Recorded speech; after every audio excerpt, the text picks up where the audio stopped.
getting tougher and tougher.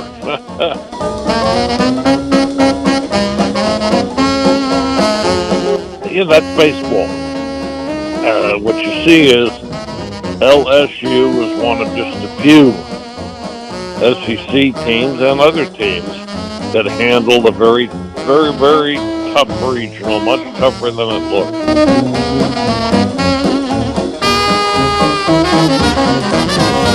The truth of it is, I can't give Jay Johnson any tips. He is a magnificent coach, way ahead of his time, unbelievable recruiter, unbelievable practice coach, great game coach, and of course he's also very good speaking to the team, motivating them. He's very, very good. Building a team concept. Very, very good. That's why we're where we are. Every year we're right here. Not many teams can do that. So I'm proud of Jay. He doesn't need any help from me or anyone else. He's the greatest.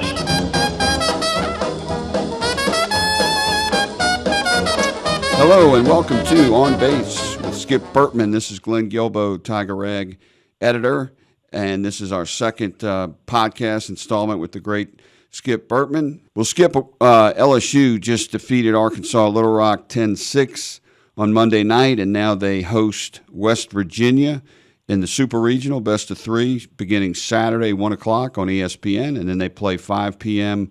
on ESPN2 on Sunday, and then if necessary, they play Monday at a time to be determined. LSU was facing elimination, Skip, after a 10-4 kind of a upset loss to a losing team, which LSU had never lost to in a regional game. What did you think of that game, and then how the Tigers came back to win 10-6 on Monday night? Well, I thought that Little Rock was really fired up all through their tournament where they won 5 games, and then, of course, here where they beat Rhode Island, and here where they put up a great show against LSU. I must say the kids were all fired up. On the other hand, Jay comes back with a lineup change, and, of course, taking Zach Cowan out in the second inning and putting in Casan Evans, a freshman from Texas, who delivered an unbelievable 9 strikeouts in a row. And, of course, delivered the rest of the game until Iacin went in relief for 4 outs. Right. But, it was great. The other teams were really great. Look at the rest of the teams like Vanderbilt, Mississippi, Florida, Texas. Yeah, unbelievable. Nine SEC teams got beat. Right. Not in 9 when you put in Alabama and all the others. Right. But even seeds like Georgia, lost. Vanderbilt was the number 1 seed. It was unbelievable. Yeah. What it makes you think is this baseball is getting tougher and tougher. Yeah, the portal has leveled the playing field, and Jay has said a couple of times that the minor leagues aren't as big as they were. They're shrinking the number of teams, and the players are getting paid to stay in college, so they're staying in college more than going to the minors right now. Okay, 100%. Jay, of course, he's right, and very few people are drafted, lower than they used to be. Well, they had 40 rounds. Now they have 20. So obviously not everybody gets drafted.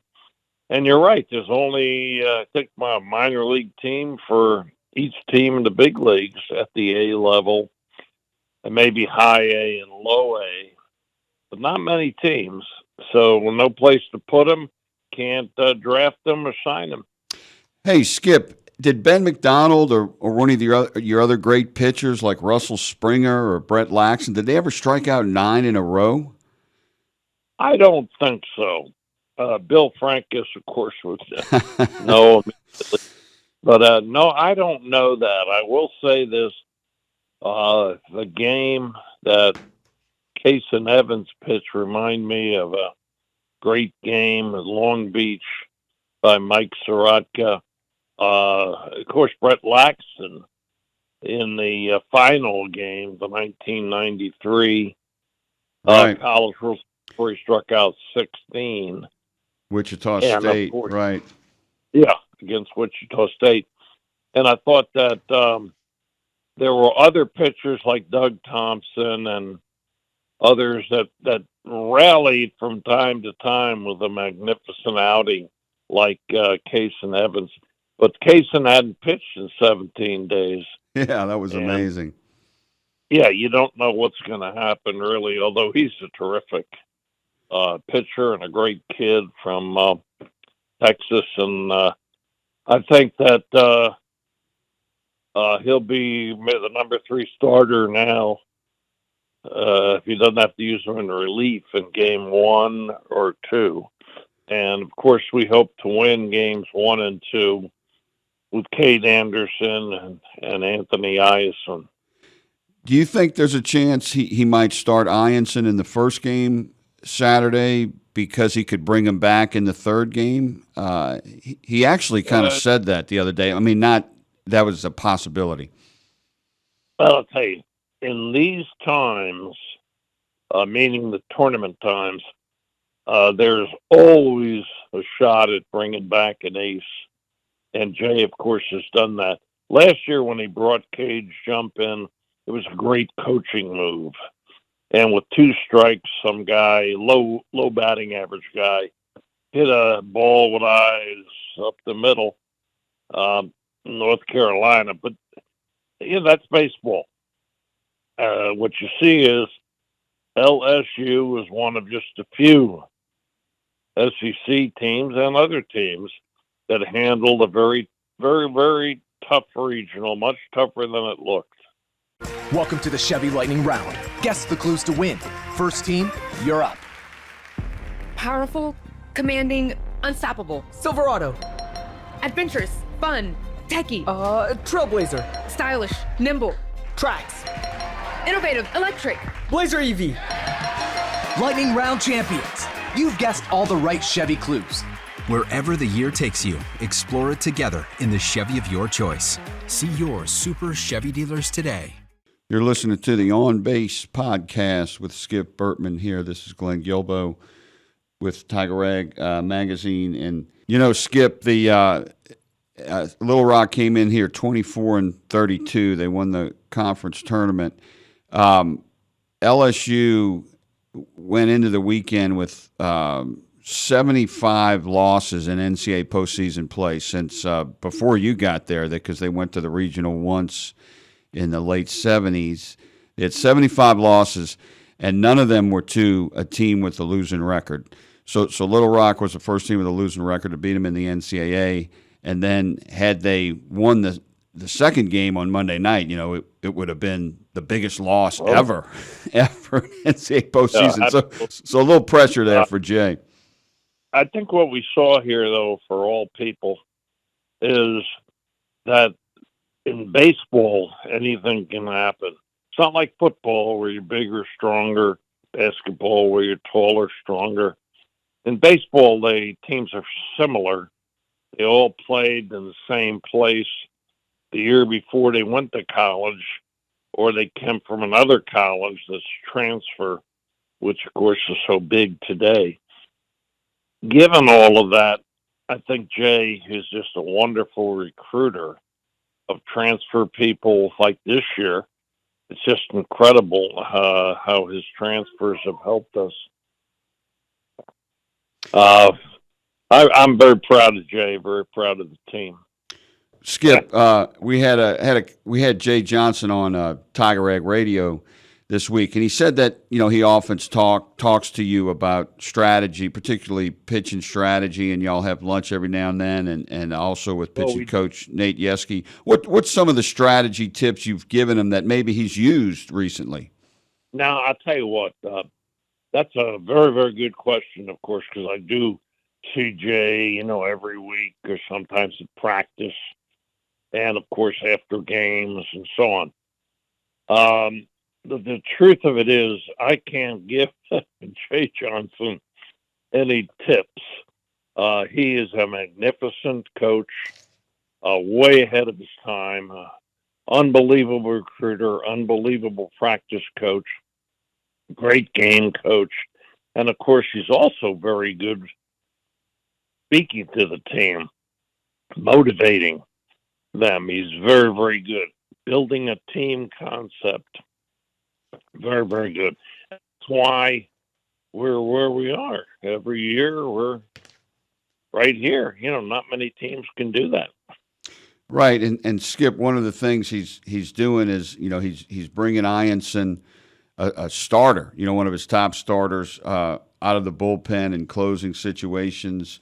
You did that with Patrick Coogan in '97. You did it with Doug Thompson. Doug Thompson famously finished the 13-6 win over Alabama, and you would flip-flop pitchers. You did it with Trey Hodges in 2000, and you did that every year. You won the World Series at LSU, except in '91 because you had Green as a closer in those. But what led to that strategy, and why did you like to do that? Well, I think that having 3 or 4 pitchers that can start on your college baseball team today is rare.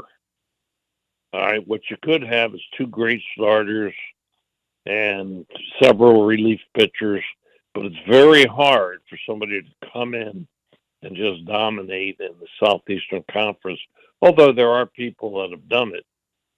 I think that Jay is great. I think Nate Yeske, there's a guy we should mention.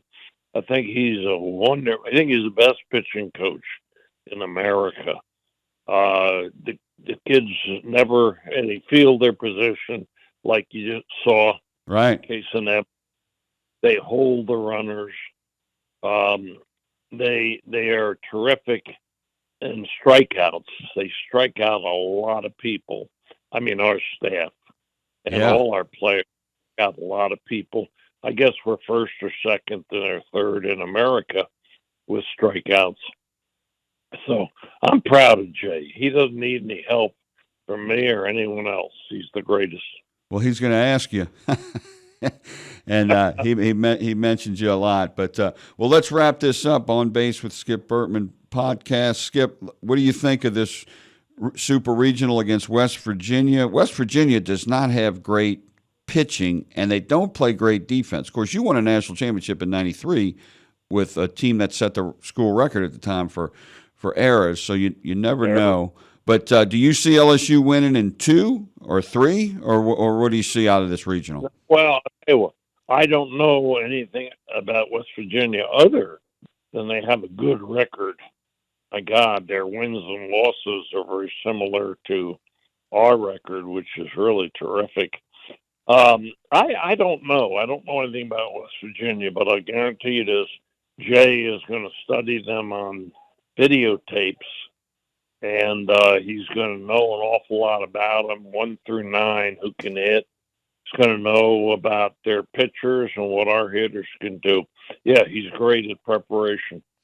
It's going to be a fun one. LSU goes in at 46-15, and West Virginia is 44-14. 1 p.m. ESPN on Saturday. Skip, you'll be there. I'll be there. I'll be there. All right. Thank you for joining us, Skip, and thank y'all for listening to the Skip Bertman On Base podcast.